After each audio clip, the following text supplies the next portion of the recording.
Dr. White Green, we appreciate you calling in. She's with the Tampa Family Health Centers, and she wanted to, talk to the community today about, post-hurricane, the anxiety that was built up, and then now the aftermath. Dr. White Green, how do we deal with this? Good morning. Good morning. Good morning. Thank you, guys. I appreciate you having me on this morning. And thank you for letting me talk about a subject that is so important in our community in the Hillsborough County area, which is mental health right now. So I always like to lead with mental health, of course, is really sometimes overlooked a lot of times when we go through challenges, especially after a hurricane, because we focus a lot on the physical destruction, but not on the emotional impact that it can have on our community. So this is really a great time to really focus on those things that are really, really important.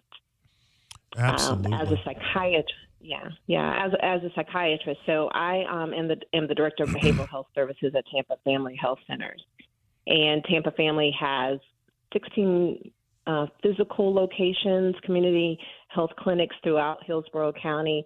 And in those clinics, we actually have 7 behavioral health sites where we focus on mental health to help with our community.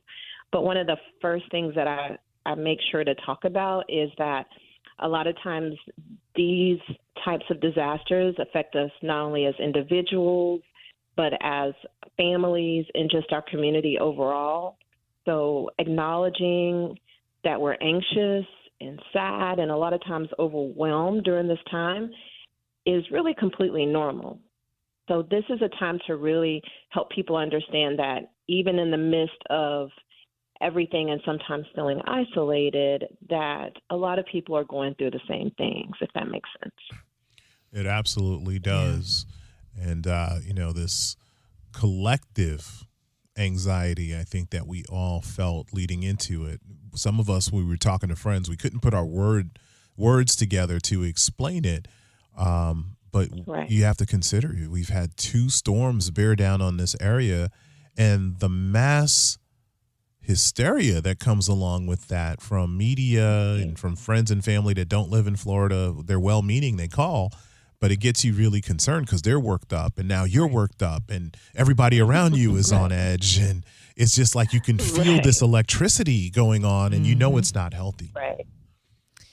Right. And a lot of times, I'm a Florida girl, so I'm home or raised here in Florida. So even being from Florida and having experienced hurricanes my entire life, I still felt that I had family in Alabama calling us, making sure that we were okay.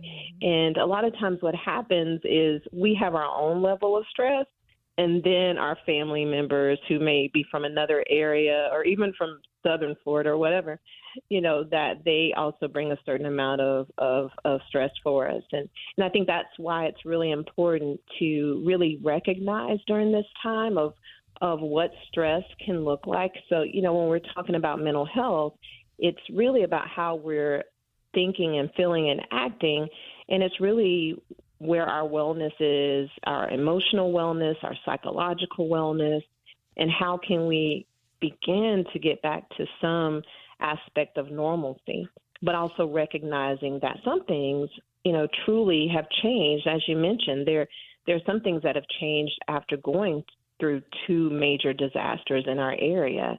And so with those changes, how we navigate our daily life to help us be more resilient is really important. Yeah, Dr. White Green, I'm curious, exactly what are the first steps to doing that? For some folks, they're still trying to wrap their heads around the fact that they are no longer in their homes, or their routines have changed, or maybe in some instances, families may be split, kids living with grandparents while parents try to figure out, how to get the house back together.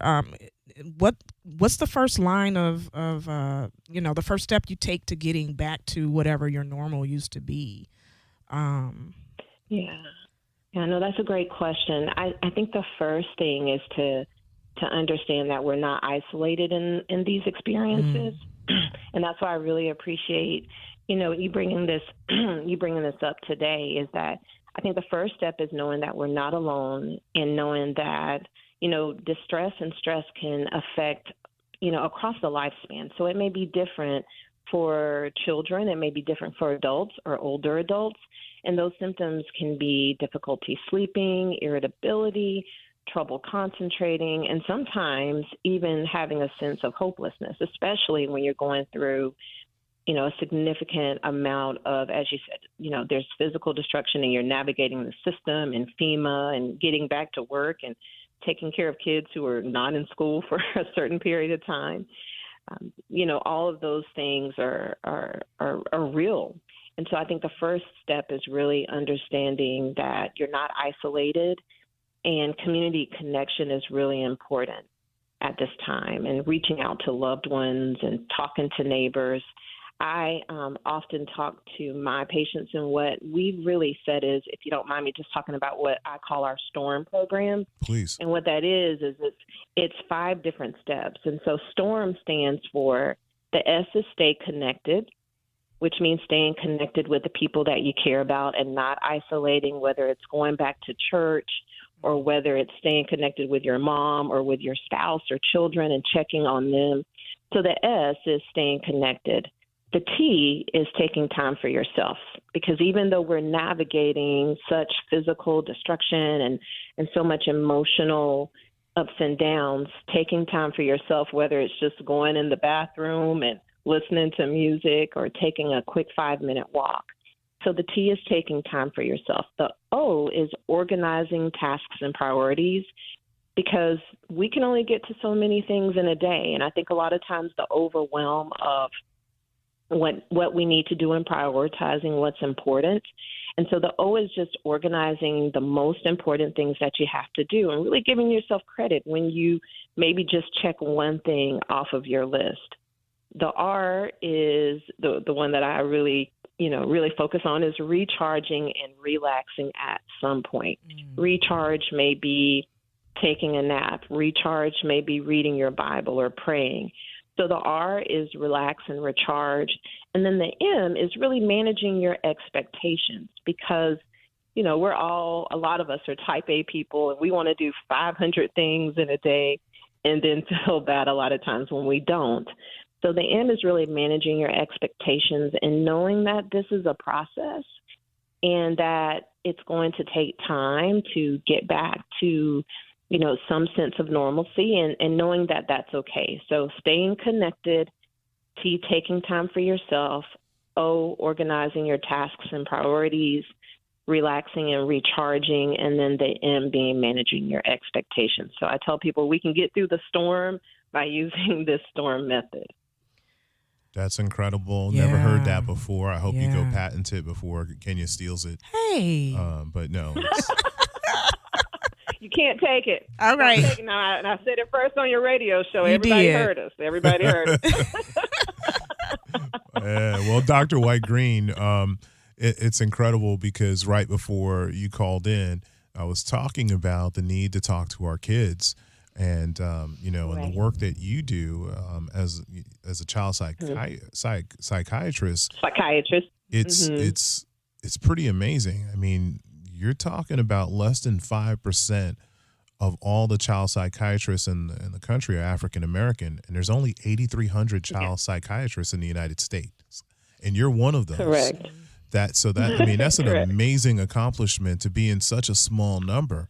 But talk to us about what we should be talking to our kids through right now, post-storm and sometimes leading up to it. I love the acronym, but what about the kids? How should we engage with them as parents?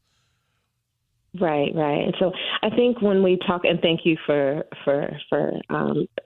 just recognizing child psychiatrists and just mental health for children is so important. That is one of the passions that I have on a daily basis, is working with children in my practice. I think it's important as parents, and I'm a mother of 4 sons, so I do this every day with my 4 boys.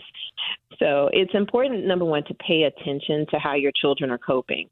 If you're a parent, you know that children cope in different ways, and even each individual child at different ages. So, younger children may experience physical symptoms more. They may be more clingy to you. They may eat less or maybe not sleep as well.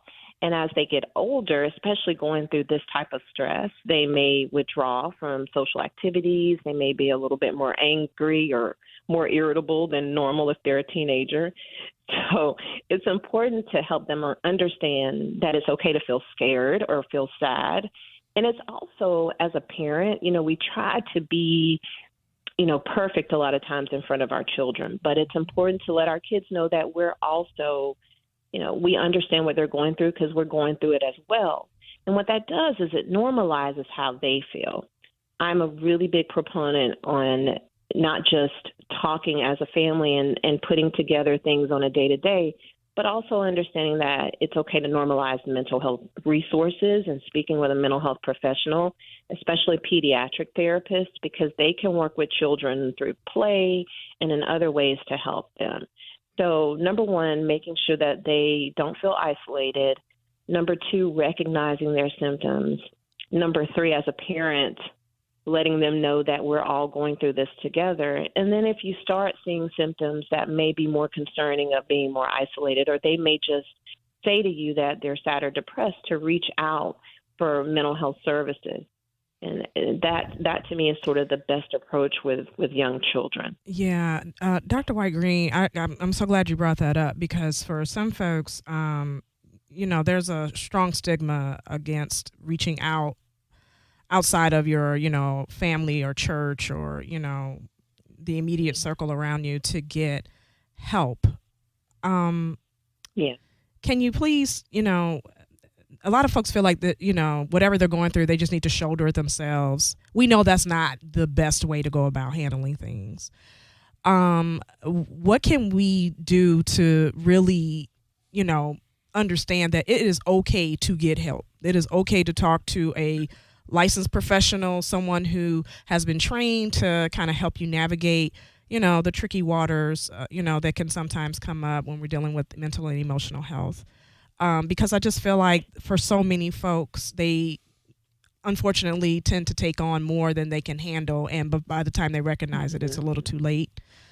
So what are some things that we can do to kind of, better handle these things with the help of someone who is professionally trained to help us deal with it? Right. So, I think it's important to, when I talk to my families or even talk to the children in my practice, one of the first things I say is, mental health is very similar to physical health. And if your child or if yourself, if you had problems with your eyesight, you go see an ophthalmologist, right? If a cardiologist, you go, if you had a issue with your heart, you go see a cardiologist. Right. Our brain and our emotions, that's what keeps us living on a day-to-day basis. And so, I normalize it in a way of that we are really focusing on another system in our body that keeps us functioning every day. And so it really is a sense of strength. It's being strong to recognize that you need support services.